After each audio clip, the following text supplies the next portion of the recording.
Okay, so we're going to go over the parts of the coxa. Remember that the coxa is made up of three portions. We have the ilium, the pubis, and posteriorly we have the ischium. Okay, so we're going to start with the ilium, and if I look at this bone, I want to orient myself with anterior and posterior by finding the hole. Remember the big hole is the obturator foramen, because at the point of that hole, that's going to be the front part of the coxa. That's the pubis.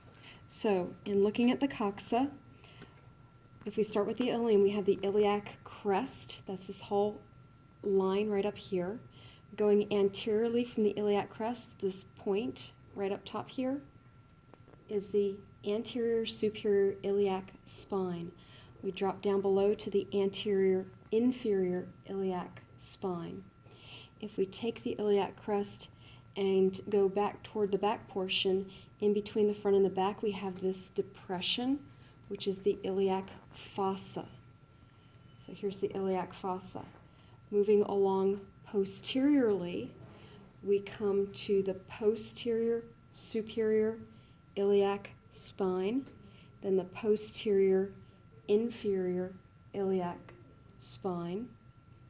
Then we have the greater sciatic notch. Coming down further, we find the ischial spine. Right underneath the ischial spine, we have the lesser sciatic notch. Right in here. If we come again posteriorly and inferiorly from the lesser sciatic notch, we've got the ischial tuberosity. That leads us towards the pubis. Okay, so here's the ischial tuberosity. Now we're coming up towards the pubis. We're in the front of the pelvis now. So the pubis has a tubercle on the superior aspect. We have the inferior ramus and the superior ramus. So here's the inferior and superior rami. We have the obturator foramen, and right here is the acetabulum. Okay, the acetabulum forms the socket for the ball and socket joint that is the iliofemoral joint, which you guys know as your hip. So again, here's the acetabulum, the obturator foramen. By the way, when we get into the nervous system, you guys are going to learn about the obturator nerve. Okay, so as this sits in the pelvis, the obturator foramen is going to allow the nerve to come down to the medial portion of the thigh, where it's going to innervate the adductor muscles to pull the thigh inward. Okay, so I just want to get that for you now.